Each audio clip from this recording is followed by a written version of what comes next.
A little story, a little English, a useful lesson. She arrived at the train station with her small orange cat. The station was busy. People were walking, trains were arriving, and there were many sounds everywhere. For a moment, she looked away. When she looked back, her cat was gone. Her heart started beating fast. She looked near the benches, around the bags, beside the ticket machines, and along the platform, but she could not find him. She walked to the station staff and said, "Excuse me, I lost my cat. Can you help me?" The staff member listened carefully and said, "Of course. Let's look around." They searched together. They checked the platform, the waiting area, and the corners near the luggage trolleys. Then she heard a soft sound. Meow. She turned around. Her little orange cat was hiding quietly near a luggage trolley. She knelt down, picked him up, and smiled with relief. "I found you." Sometimes a small story can teach a lot of English.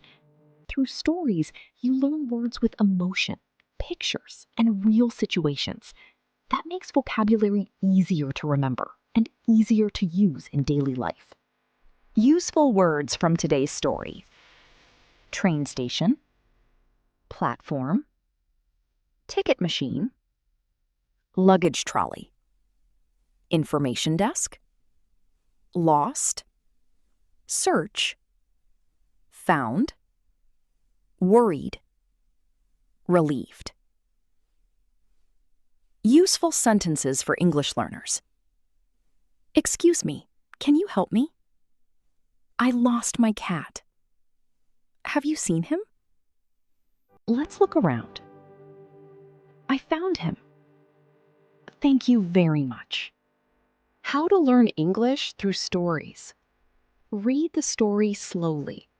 Underline new words. Read the dialogue aloud. Imagine the scene in your mind. Retell the story in your own words. Use 1 or 2 new sentences today. Stories help you remember because you connect language with feelings, actions, and real moments. Today's lesson is simple. Don't only memorize words, follow the story, understand the meaning, and speak with confidence. Have you ever lost something important while traveling? Tell us in the comments. Follow English Talk AI for story-based English, daily speaking practice, useful phrases, and real-life conversations.